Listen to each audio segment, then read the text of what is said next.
Welcome to the Glamping Guy Podcast, episode 10. That worked out exactly how it should. The planner's job is to limit that uncertainty, to protect the public.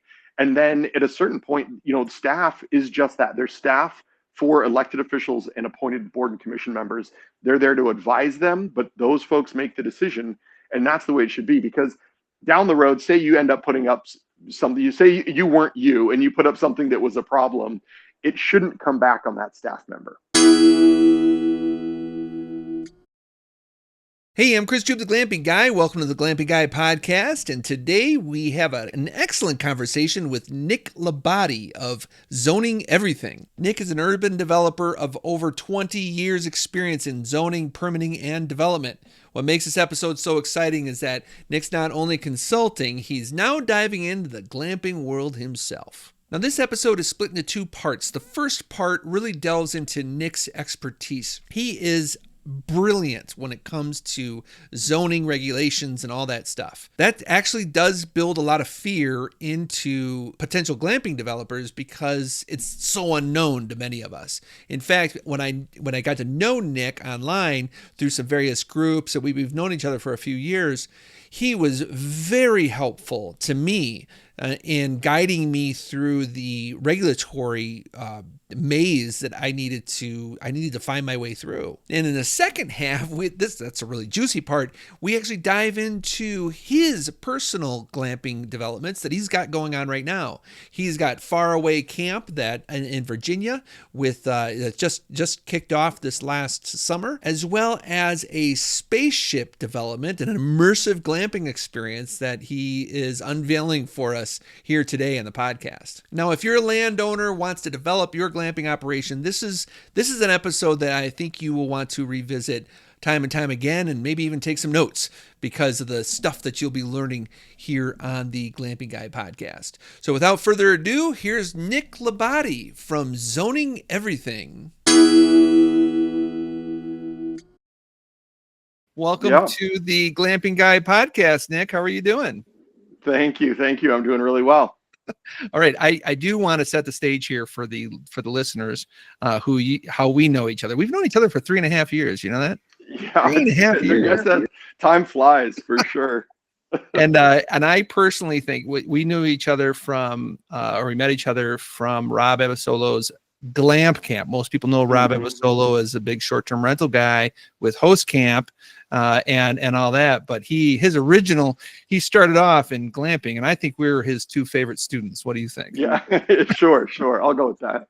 We were his best. We were very vocal right. and just got to know each other in the chat room groups and stuff like that. Yeah, definitely. But my listeners, their podcast is aspiring to be glamp campers or aspiring or they're already doing glamping. So can you take just a few minutes to talk about who you are and your background and maybe what you got going here?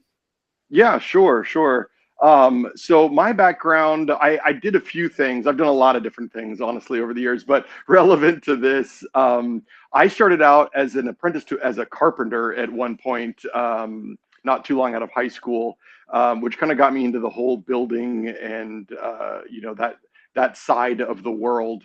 But then I also spent a lot of time as an outdoor guide, as a snowboard instructor, and just generally in the outdoors. And after that, I became an urban planner, and I've done that now for about 20 years, where I specialize in zoning and permitting and all sorts of really just any issue having to do with either zoning or permitting for development, all the way from, somebody trying to put a pool closer to the fence at their house on up to, master plan communities that are tens of thousands of acres and everything in between. So I've seen a lot. I've worked all over the country. I think I've at least done, research and due diligence on properties in probably everywhere, but maybe not Alaska, North Dakota, a couple other states, but otherwise everywhere else, and actually run projects in at least a dozen or two states. So towards kind of the end of, or the most recent, hopefully it's not the end, the most recent part of my career, I had gotten into the idea of glamping because it really brought together all the things that I've always loved. And so that's where I am today. I do a lot of work with folks that are looking to do glamping, camping, tiny house, those sorts of projects. And then I also consult just in general on real estate development. Yeah, I honestly learned a lot from you when we were in that group and talking and things like that. And I watched a couple of your podcasts, or not your podcast, but you were on other people's podcasts. And I tell you, those podcasts that I listened to, those were ones that I actually pulled out a note paper and a notebook and took notes and things like that. I was very much listening to you because the whole idea of urban planning was new to me. I mean, I kind of fell in, my story. I just fell into glamping and started doing it, loved it, and wanted to continue doing it. But there was this whole world of regulations that were different all over the country, and I didn't know. I didn't know what jurisdiction I was in. I had no idea that there were rules and regulations that I needed to follow. So I had my mouth firmly planted against the fire hose, trying to figure out how to keep what I loved going legitimately. But so you were a big help. I would like to talk about maybe half and half of this time we have together. You as the regulatory expert, and really the background you have and how you see glamping fitting into the regulatory world. And then we could talk about your projects that you have going on. That's really what this podcast is about. This segment is called Master Glampers. And I interview people who are actually doing glamping, and that's what you're doing or getting into more and more. And so, but first let's talk about you as a regulatory expert. How do you see the world of glamping and how glamping fits in and all that? Yeah, sure. It's a really interesting place, I think, where glamping fits in, because it's a little bit in between worlds, and it's seen very differently from each world. From the regulatory side, it's seen very much as a campground. That's when you go in and you say, this is what I want to do, a lot of people are thinking, I'm going to do short-term rentals. But when you go into the county or town or city offices, when you tell them what you're doing, they hear campground, which isn't necessarily what everybody else is, what we're thinking when we go to do it. We're thinking Airbnb and short-term rentals and vacation rental. But from the regulatory side, those are often very different things.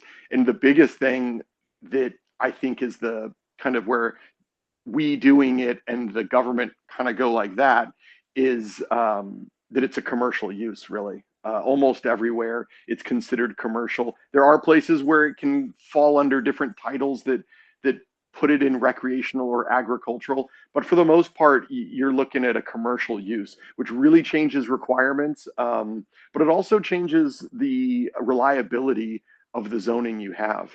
That's something I talk about a lot, that you, as a commercial business, you have rights that can't really change, or shouldn't, at least.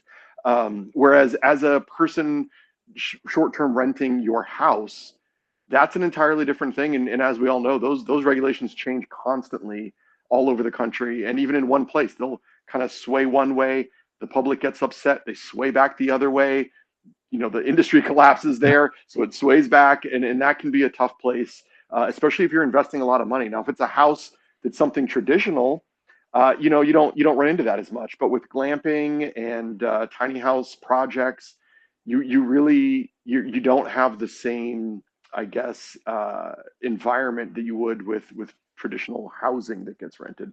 Oh, I totally identify. I mean, that's you just kind of summed up my last 5 years of journey in a nutshell here, because a lot of times glamping developers go in, or I would say landowners who want to do glamping kind of go in with a naivete that all of the codes and all the rules are kind of set out. All they have to do is make a phone call to see what's allowed and what's not. I find myself correcting a lot of or getting lawyers to correct a lot of the planners who and the enforcement officers and even politicians who really don't know. They're getting better and better. I feel like they're trying to understand now. Glamping is somewhat a household term. They got to get it. Okay, this is what you want to do. But whether it's allowed or not, it's still shaky ground, and it's tough to tell that to the planner or to a landowner that, hey, there is some risk here, and it might not work out. Yeah, and the tough part is that governments really like things they understand, that they know, and that have been established. So when new things come along, they're very slow to adopt kind of an organized way of looking at it. Yeah, there's kind of an inherent resistance to anything new and innovative. Yeah, exactly. And and I get why, because from their end, they don't know all the problems yet. They're going to come with it. With everything else, and to be fair, it's not usually the staff individuals themselves. They're regular people just like us. They're watching YouTube and they know what some of this stuff is, but their government that they're within hasn't formed an opinion yet. They haven't changed their zoning ordinance. I always laugh when I go through a zoning ordinance, and I see, uses that are allowed that are so ancient. They stopped doing it in the Great Depression, and yet that's something without a doubt. You got a line item for it. Yeah, exactly. You can open up something and render fat for soap, no problem. Right. But you try to put up a glamping unit, and it's going to be a nightmare. And then and that's just in zoning. Once you get through there and you go to actual building permitting or civil permitting or all the other permits that you need, you run into a whole other set of problems, or misunderstandings, or you're just the first person that's ever come to them wanting to do it. That happens all the time with glamping, and landowners that are just in a place where it hasn't gotten to yet, and so then they have to do the educating. Are you consulting a lot of people that are coming to you and saying, hey, I live in a state that you might have maybe have no familiarity to, but they want to hire you and have you come and help them set the record straight or set their path straight? Yeah, I would say that's probably, I wouldn't say the majority of the calls that I get, but it's at least a third is just somebody who has come across a podcast or Rob's channel or Kai's channel or somebody's information online, and they're like, hey, that looks awesome, I want to do that. They go down the rabbit hole a little bit, and then usually they hit some kind of roadblock. It's when they've found a property and then they've called the county, and then they're like, wait, zoning, use permit, I got to change the zoning, commercial, what? And then they find a podcast I've been on and they call me, and that's where I get involved. And I do that a lot. And a lot of times it's just research for them to say, hey, is this something I can do? And I go look at it. I tell them whether they can or not, what their options are to get it done. Sometimes I actually help them, but I always recommend that if you can find someone good and local, it's better than having me actually do the applications and running those. Yeah, that's what I did. I ended up hiring somebody local who used to actually two people who used to work at the planning department downtown, and they knew the codes, they knew everything inside out, they knew the politics too. They knew the personalities of the people working downtown, and so we were able to maneuver much more successfully just getting somebody locally. Yeah, and it's the politics. People first learn about zoning, and it's a big eye opener, because your average person just doesn't come across it. And then you learn about how political it is, which is true about most things governmental. At the end of the day, every decision that gets made goes upstream to somebody that got elected to be in that position, or appointed by somebody who got elected to be in that position. And even staff, they have to answer to the public coming in to complain.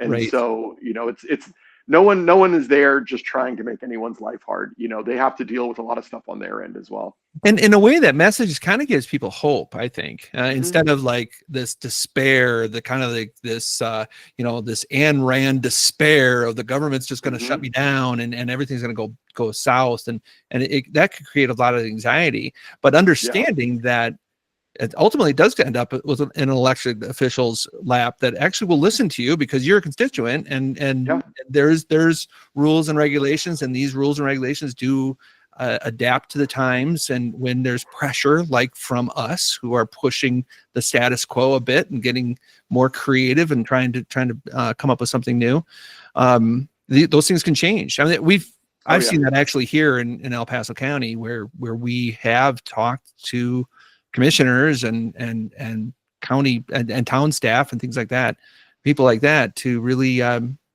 really change the way they see Yeah. glamping. Oh yeah, absolutely. In fact, I would say that you're almost better off if no one's been there yet.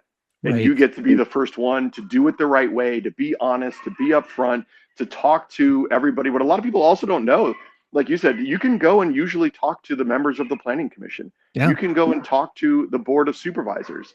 They want to hear from you. The elected officials absolutely do. Sometimes appointed board and commission members aren't allowed to talk to the public.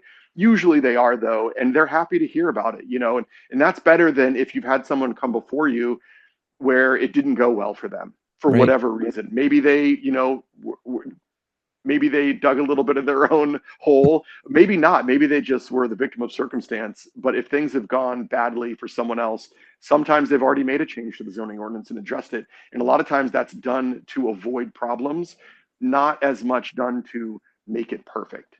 Yeah. And it's not a criticism. It's more just, of course, that's the way it is because they ran into a big problem and they try to solve it.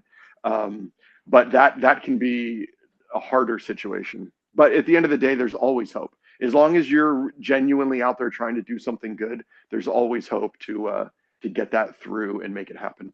Yeah. Yeah. Hey, I have two questions for you. One, Sure.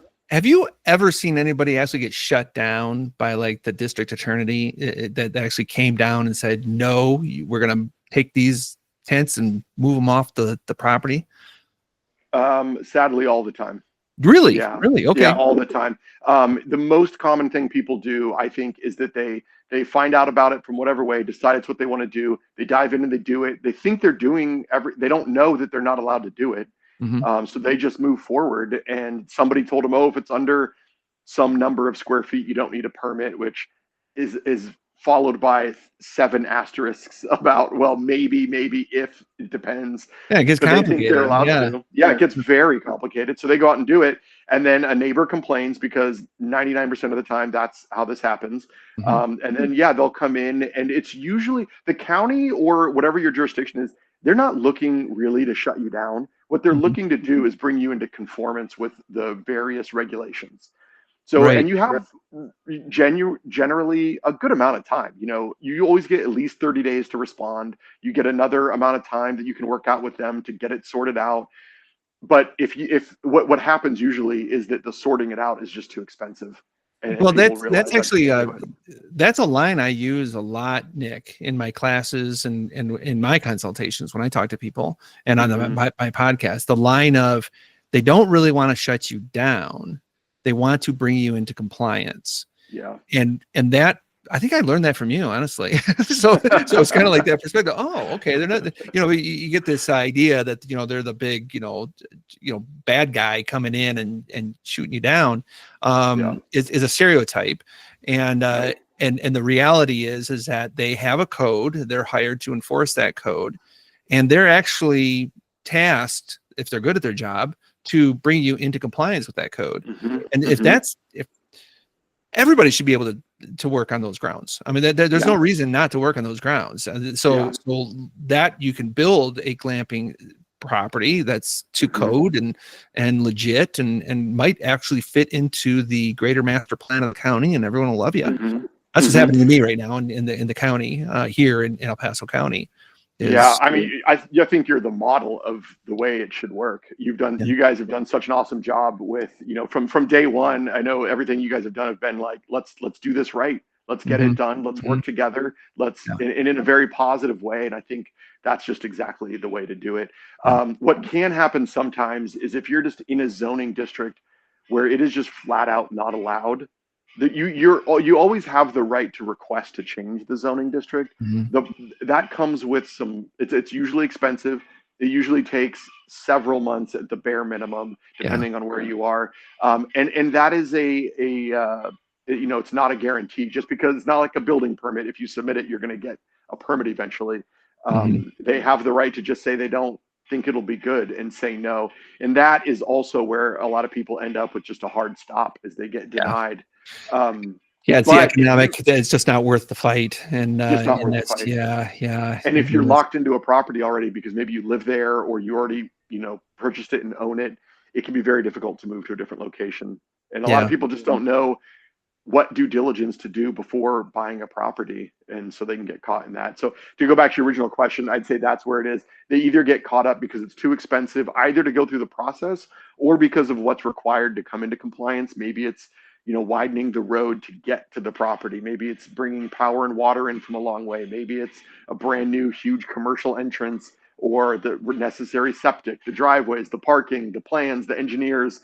All of that gets expensive, but then it can also just be a no in a public hearing process. Yeah. I went through a public hearing this last June. Yeah, did you watch the videos and all that? I've been following along. Yeah. No, it was quite educational, and the thing is that you don't know how it's going to end up. I mean, it's almost like I chose to film those videos almost live. Like, hey, I'm going there today, and this is what is on my mind. Because I wanted people to really experience it. That's what it's like. I thought about just waiting till it was all over and then retrospectively going back and telling my story, kind of thing. But doggone it, that's not how development works. And another thing that I think that's giving me hope is that I've seen the big developers do this. That's the big shots that are building houses and neighborhoods and sky rises and stuff like that. They play this game all the time. They don't know if they're going to be approved when they come up with their ideas and their plans. It's not rubber stamped, and no one's rubber stamping and saying, hey, it's going to go through. It's got to go through this planning process, sometimes a political process of a public hearing, and that's kind of fun though, Nick. I mean, it's definitely a ride. And you're right. The big players out there, people would be astonished how much money is spent by the big home builders at total risk of a denial. I've worked, most of my career with all of the biggest home builders, and they'll come in with 60, 80, 640 acres. They've got a huge project. They've hired engineers, architects. They're spending well into the six figures to try to get the right to build. And then it's not always a yes. I'm happy to say that we've pretty much always gotten to yes for our clients, but it is definitely at risk. So it's a ride. And I think people really have to remember that they're starting a business. You are a developer. Once you decide to do glamping from raw land or a piece of property that has some other use on it, you are developing a new thing, and you are a business, and you have to think of it that way. And you have to separate, or at least control, some of the emotional side of it. A lot of people shoot themselves in the foot when they get too emotional over believing that it's my land, I can do whatever I want. And that's just not the case. No, that's another thing that comes as my vocabulary. You are a land developer now. Get that, you're wearing that hat. Whether you ever thought, I would have never thought of myself as a land developer. I was a teacher for crying out loud and stuff. I've actually stood up against some land development that's gone on in our neighborhood. The raw. We don't want these sky rises. And now that the tables have turned, and I'm like, okay, I am developing my land, even though there's a resident in our county, it's rural residential property. This is a special use for my residential property. So it is a commercial action on the property, but it's allowed on this subset. So so that's it's kind of it. But I had my neighborhood uprising, and these were my neighbors I knew for 20 years, and they bonded, locked arms, and said, no, we don't want it. It's the public involvement part of it is a really interesting side that has been a big part of what I've done for a long time. And it's just a fascinating, it's negotiation at its finest. It is fascinating. Yeah. Negotiation. I mean, and that's another one. You have to remember, people aren't out to get anybody. A lot of times there's a lot of fear of the unknown. There's a fear of what ifs. What are you really going to do? There's a feeling of developers that were either sneaky or just appeared to be, or people were afraid they might be. And so there's a lot of interesting interaction in the public involvement side. And then you mentioned special use and getting a special use permit. That's something that I think people may have heard of, changing zoning or rezoning, but conditional and special uses, people don't realize that's where the government basically says, well, we have these uses that we can be okay with, but it really depends on exactly how you're going to do it. Mm-hmm. So then when you go to get that permit, as you well know, they want to know every detail about how you're going to run this business to decide whether it should be okay or not. And Yeah. that's one that when people find out about that, they're like, wait. Why do you want to know my hours of operation? Why do you care who's going to be on the property? Why do you want to know all this? Yeah, It's yeah. interesting. And that's actually the easier way to go.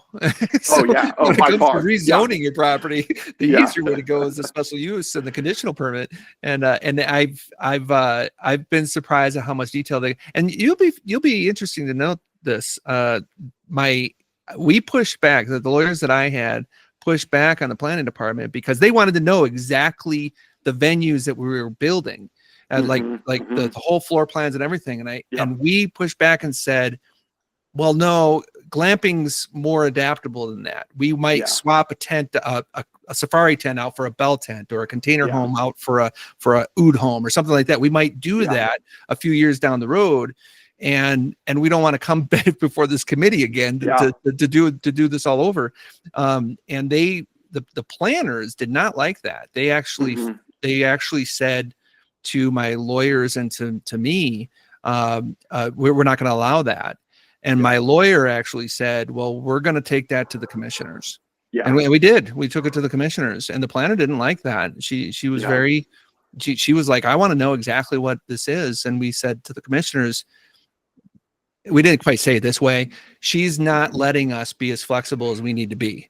And that's that the commissioners voted with me on a 3-1 vote. So, but it was a nail biter. We wiped the sweat from our brow because we thought we were going to maybe fail that, but we gambled at it and we succeeded. And so that's where it's kind of fun. It's retrospect, I lost sleep over it and I was really nervous, but I learned so much about how America works in land development. Yeah, and it's that having flexibility is so critically important as when you're doing this, particularly in your unit type and your amenities and your common amenities. And you need that flexibility because things are going to change, like you said. But from the county's perspective, flexibility is uncertainty. So you have, if there's something you can do that isn't established A or B, that means it could be 432 instead of even a letter. Down the road, they don't know what it's going to be, but they're approving it, and it gives them. They get real nervous about that because now they have liability for something that you can do in the future that they don't know, and that's where that worked out exactly how it should. The planner's job is to limit that uncertainty to protect the public, and then at a certain point, staff is just that. They're staff for elected officials and appointed board and commission members. They're there to advise them, but those folks make the decision. And that's the way it should be, because down the road, say you end up putting up something, you say you weren't you and you put up something that was a problem, it shouldn't come back on that staff member. It should come back to the commission who approved it and the board of supervisors. That's not always the way reality works, but it's the way it should be because they are the decision makers. That's a really good point. I used to always say that I would hate their job because I felt like they were always walking on eggshells. They're going to be the ones that are going to get the county sued, and they're careful, and that isn't that rubs an entrepreneur the wrong way. An entrepreneur is all about risk taking, calculated risk, and putting your neck out there and doing something crazy for the reward of cashing in on that craziness. But planner is one who is concerned over that and tries to put a lid on it, and that's what they're supposed to do. And they answer to a lot of people. They everyone at the county, it goes downhill, and so they're there to catch a lot of that, and they're the face to the public too. When the public comes in to complain, they're at the counter talking to that same person and yelling at them, and folks that are upset want someone to be angry at. And so I get why they feel that way. And I've always, some people go in with a real hard-nosed attitude and confrontational and adversarial, and it's just never been. Thankfully, when I got my start, I worked with and still work with a law firm, and the person that started that firm said really was a you catch more bees with honey kind of thing. You're gonna or flies, whatever the saying is. But it's true. You know, we always went in, hey, let's solve this problem. Let's move this forward. Let's all work together. And I've seen a lot of people do it the other way, and that eventually backfires. It's Yeah, just I've so never, much better to go in and I will affirm that. I've never seen, actually, I know there's a person in my mind that came out yelling at the planners that came, or the enforcement officers and stuff, and it went sour. And he's out at glamping, and it was kind of his temper that, and it was out of fear instead of trying to understand and comply and be a good community member, a good business person. And then that backfired on him. It didn't work out. Yeah, you know, and in the same way that you can have that person on that side, on the public side, you might get somebody who's operating out of fear as well. You know, not every planner is a perfect person, and there's bad apples everywhere. And you know, obviously there's, you know, I think it's a pretty well-found stereotype that, you know, in government you run into maybe more than in some other places, or they're more of a roadblock to you. I don't know, whatever, however you look at it, you know, it's everybody's just people. And so I find that, you know, as long as you come in the right way, even when you run into a bad apple, usually they'll come around and realize that they don't need to kind of work from that fear position. Yeah, we all expect them to be like DMV workers who are just as good. I'm going to be as hard to get this little permit as possible. But you know, even if you do get that bad apple, you do have the bad apple usually has a supervisor, and the supervisor usually has a director, and the director usually is accountable to a voted, you know, politician. And there is a hierarchy here that you can at least appeal to. Absolutely. And I think the public doesn't realize how often cities and counties get sued, and for how much. If anything that happens pretty much anywhere, someone's been given a building permit or a zoning approval, if then something bad happens on that property, that county's getting included in that lawsuit. It costs them so much more money to litigate and to defend than to get you into compliance. So bringing that full circle, that's why they are willing to go back. And if you've gotten a violation, or, you know, you've been given a notice, a lot of people are worried now that they're going to be treated worse by going in to try to get permits. It's the exact opposite. If you get that violation and then go actually try to fix it, you're in the minority. They love you. Happy. They want to use you as an example. And you're being nice. Oh my God, this is fantastic. They're like, what? How can we help? You know. So it's good. Oh, that's wise words, man. That's really very encouraging. I hope it's encouraging to my listeners that, you know, where there's a will, there's a way, and and you just need to figure out that way and jurisdiction and do it. Yeah, definitely. All right, let's pivot now. Time for a glamping glamercial. Glamping is the sexiest asset class in real estate, blowing traditional real estate out of the water. If you are a landowner or a potential landowner or an investor who wants to get into the world of glamping, I invite you to my 4-video course, Easy Entry to a Glamping Business. I'm Chris Jube, the Glamping Guy. You may have seen my videos online. And I attest that while traditional real estate investing boasts maybe 10 or 20% returns, glamping typically returns 50%. In my 5 years of hosting a modest glamping operation, I have grown 100 times my first year's earnings. I will show you how you can do the same. So go to glampingguy.com/easy and get registered today to learn easy entry to a glamping business.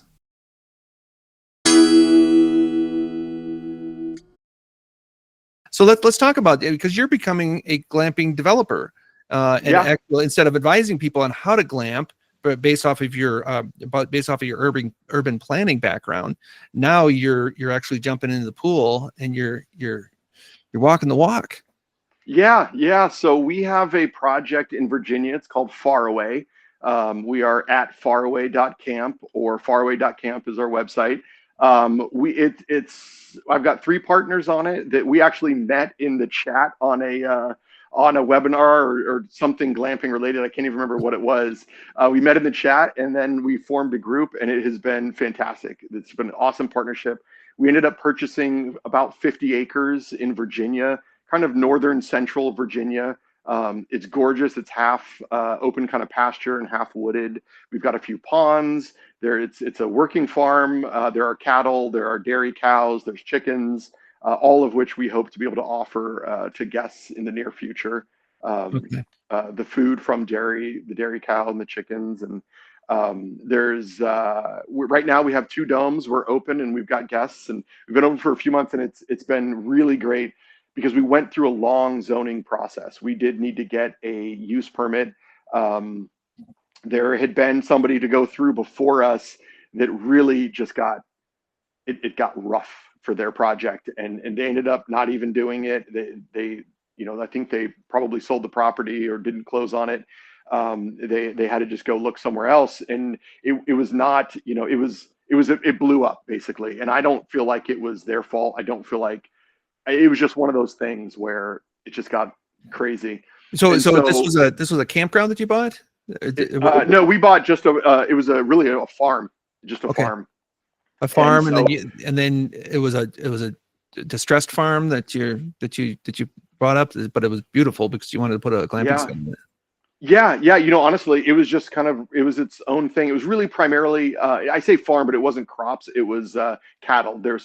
It was pasture for cattle. And then there's a home on there that we rent out to a long-term tenant who actually has the dairy cows and the chickens. And so it has a few different sides to it. But so we bought that. And then that was not where somebody had previously tried to do a glamping campground. There was another property in the county, and that's the one that it kicked up a lot of dust.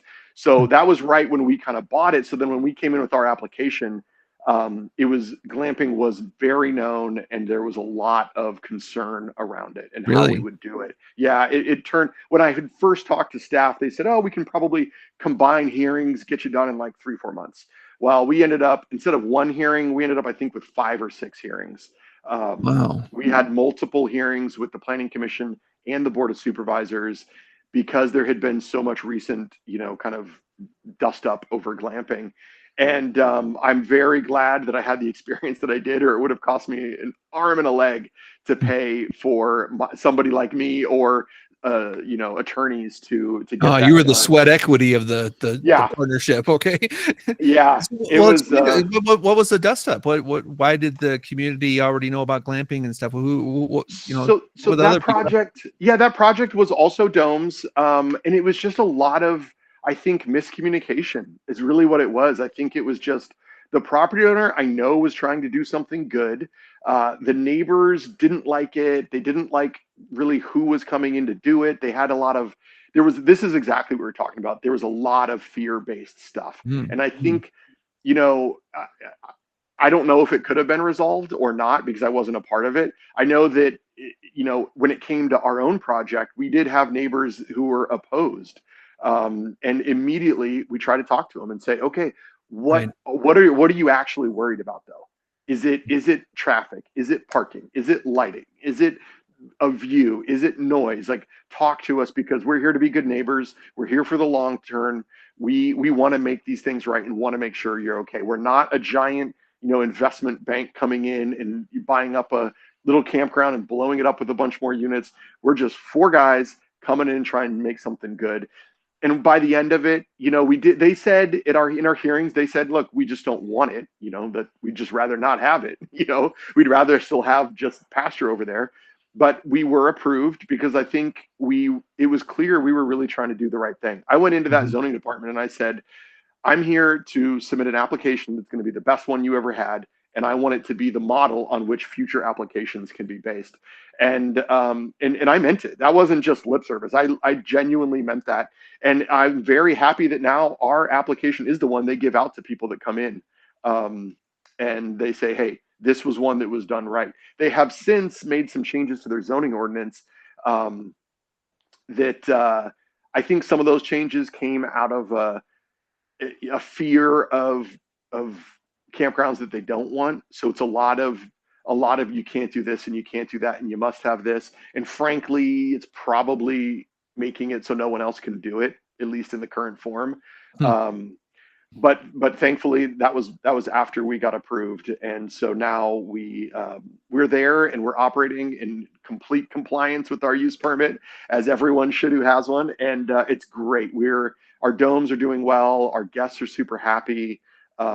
where so Lindsay, who I think you said it was episode 5, maybe was that? Yes. But yeah, she's our partner there for the day-to-day management and turning it over.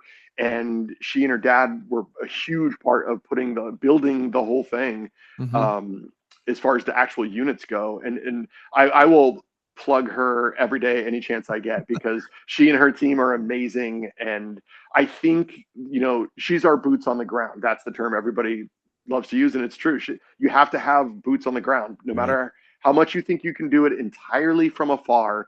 If you're working with any kind of volume more than one little unit or something like that, I think it would be extremely difficult. Right. Thankfully we have her and her team, and they're doing great. And then a lot of people think too, okay, well, you've got that team, they do all the work. And it's like, well, I'm sure that's not the case. There's still so much work to be done to make sure these are filling up, to be planning. We're approved for up to 20 units. And so we're right now planning our next 3 to have our first pod of 5 complete. There's a lot of work that goes into that. There's a lot of work that goes into the infrastructure upgrades to, you got to run power, you got to run water. We've got septic in place. We're going to be building new decks. We've got to get new domes. We've got to do a lot of stuff. We're going to have to bring in all new power from the road. There's just so much. And that doesn't even take into account the marketing and the social media and working with influencers and content creators and, then figuring out all your taxes that are specific to your county and state. And, there's just so much to it that there's a lot of work left to be done. Yeah. Tell me about it. Now, so you're permitted for 20 units on this property, and you have 3 open right now? We have 2 open right now. Yeah. 2 open, but you're going to have 2 5 20-foot domes. Yep. You're going to have 5 next season? Is that the... Yeah, exactly. So what our plan is basically 4 kind of different pods of 5 units to make our 20.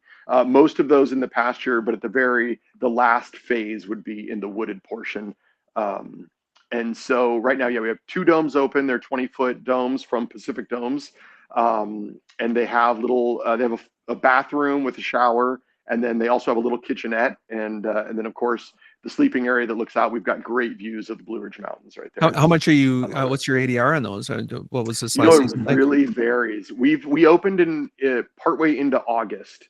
And it did really well. I would say August and September, it was low. I think we had a base not going lower than 150 a night. But that was kind of the base. And you know how it works with all the, you run deals and you have minimums, then you have weekday and you have weekend. I would say going into weekends, we're pushing more like 250. October has been a very good month for us. We do all dynamic pricing and just kind of go with what the going rate is. Right. Okay.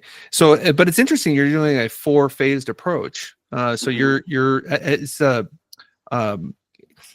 I get hit with the road impact fees. So my second property, we're doing a 2-phased approach with 12 and 12. So we're permitted for 24, but we're doing 12 and 12 primarily because of those road impact fees. It's like $20,000 each. And we pay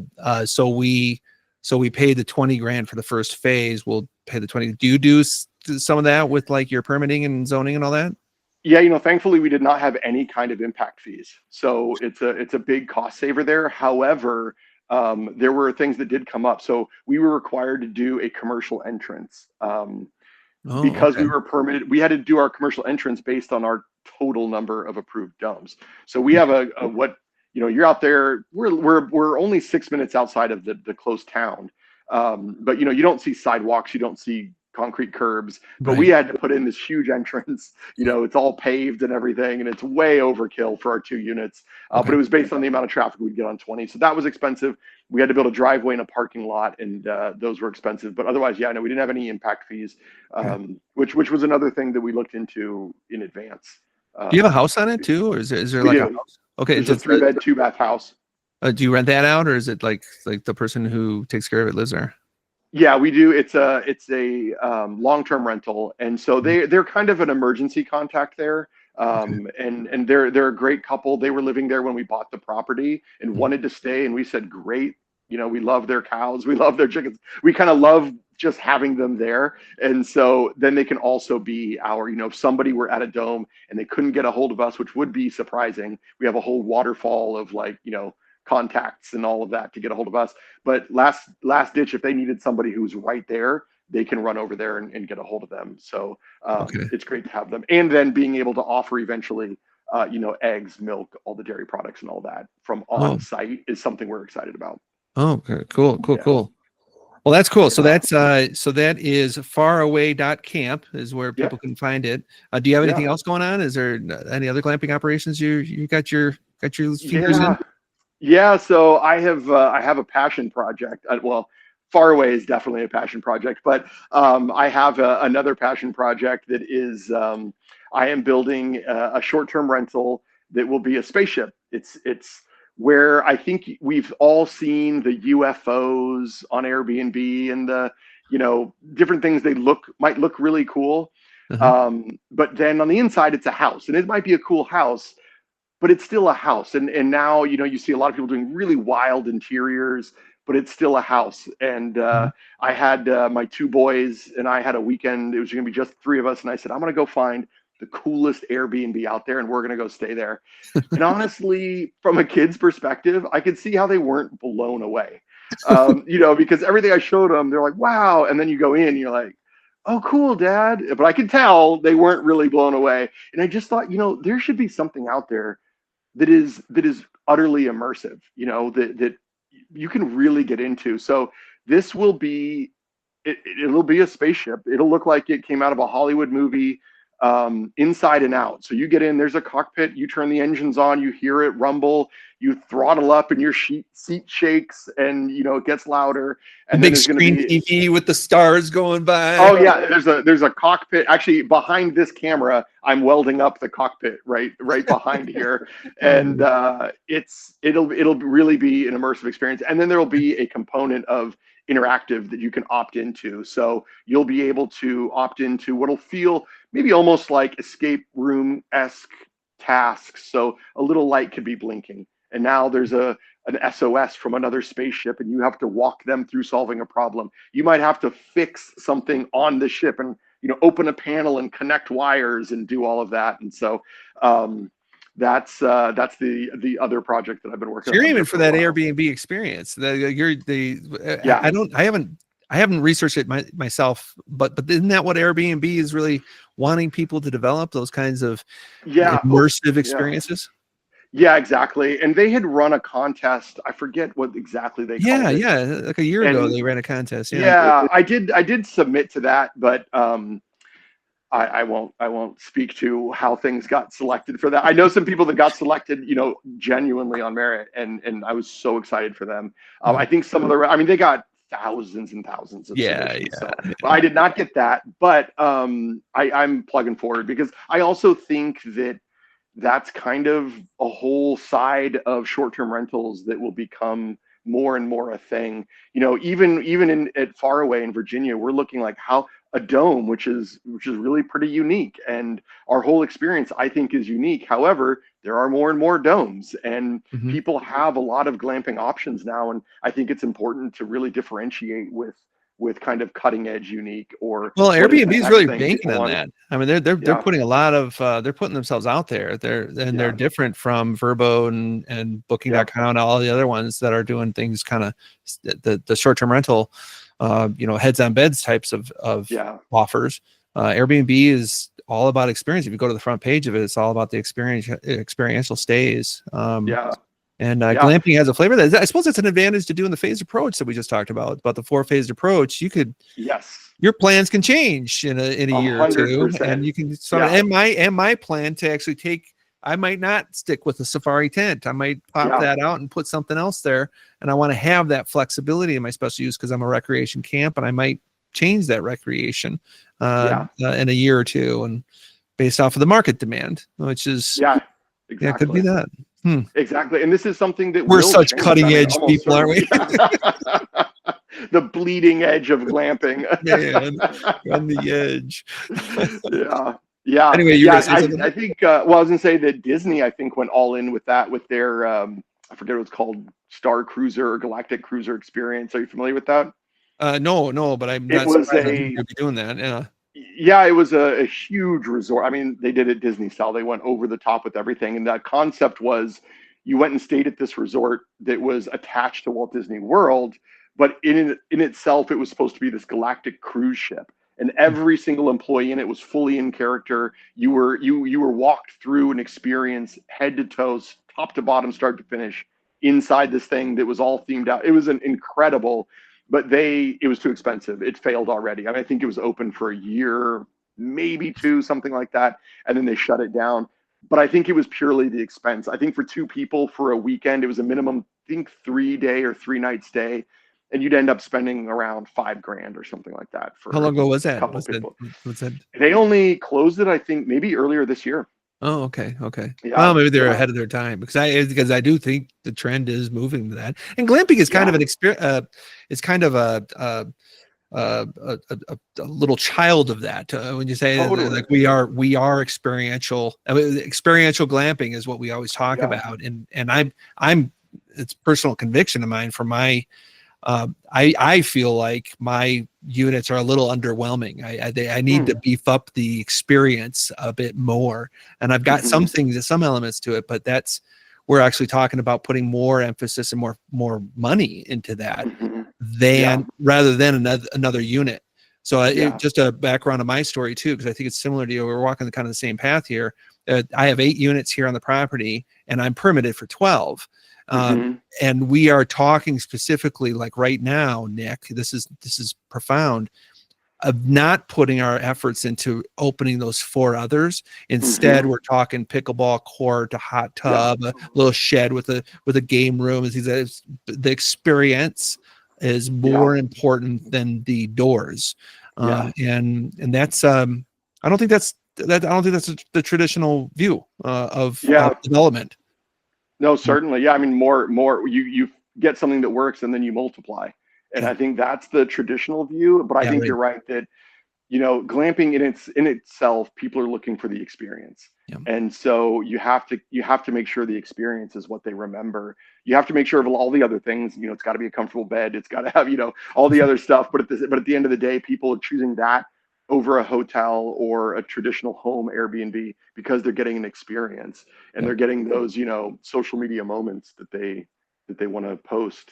So I totally, we're having that exact discussion right now. Okay, how can we make these next ones really wow, even more wow than the ones we have? And the feedback we get from guests now is great. I'm sure you guys get that too. It's great. But maybe it's just the nature of who, people like us. We're like, well, how can we do better? What's the next thing? And, how can we improve on this? It's in our blood. All right. So you got the place in Virginia. You got the spaceship. You're developing. Anything else you want to throw in there before we close? Those are really the 2 main projects right now. Yeah, and then of course I still consult for other folks. But well, let's end on that. Where can people get a hold of you, and how they can get a hold of you? And I at Zoning Everything on social media is kind of where you can get a hold of me for that sort of stuff. And then Nick at zoningeverything.com is how you can reach me. And Zoning Everything, I like that. Yeah, get more hope. You can do it. That's right. Let's zone that baby. We can zone it. All right. Well, thank you, Nick. This was wonderful. I think it's going to be one of the best podcasts, and really the listener being able to take what they probably already have in their mind is just an idea and make it into something. You exude that kind of enthusiasm, and so I thank you for all you're doing in the whole glamping world. Oh, absolutely. And thank you for having me on, and for podcasts like this. I think are so critical for how people get really good information from all sorts of different people. So thank you for doing it and for having me on. All right. Fun. Thank you, Nick. Yeah. Take care. Hey, that wraps up the episode 10 of the Glamping Guy Podcast. A huge thank you to Nick Labadie for joining me today. If you want to connect with Nick, you can find him on social media at Zoning Everything, or reach out to him directly, Nick at zoningeverything.com. Whether you need guidance navigating zoning laws or want insights on glamping development, Nick is an incredible resource. And if you enjoyed this episode, please do me a favor. Go to Spotify or Apple Podcasts or YouTube and go ahead and click like and subscribe, but more importantly, leave a review. That does help a lot in the algorithms out there. Gets this podcast out to more people. So that's a personal favor that I'm asking you to do. And most importantly, go to glampingguy.com and get registered over there. You can sign up for free resources and connect with me directly. That's what I really love to do. That's why I'm doing this whole podcast, is to help you develop safe, legal, and profitable glamping operations on your private property. Thanks again for listening. I'm Chris Jube, the Glamping Guy. Until next time, happy glamping.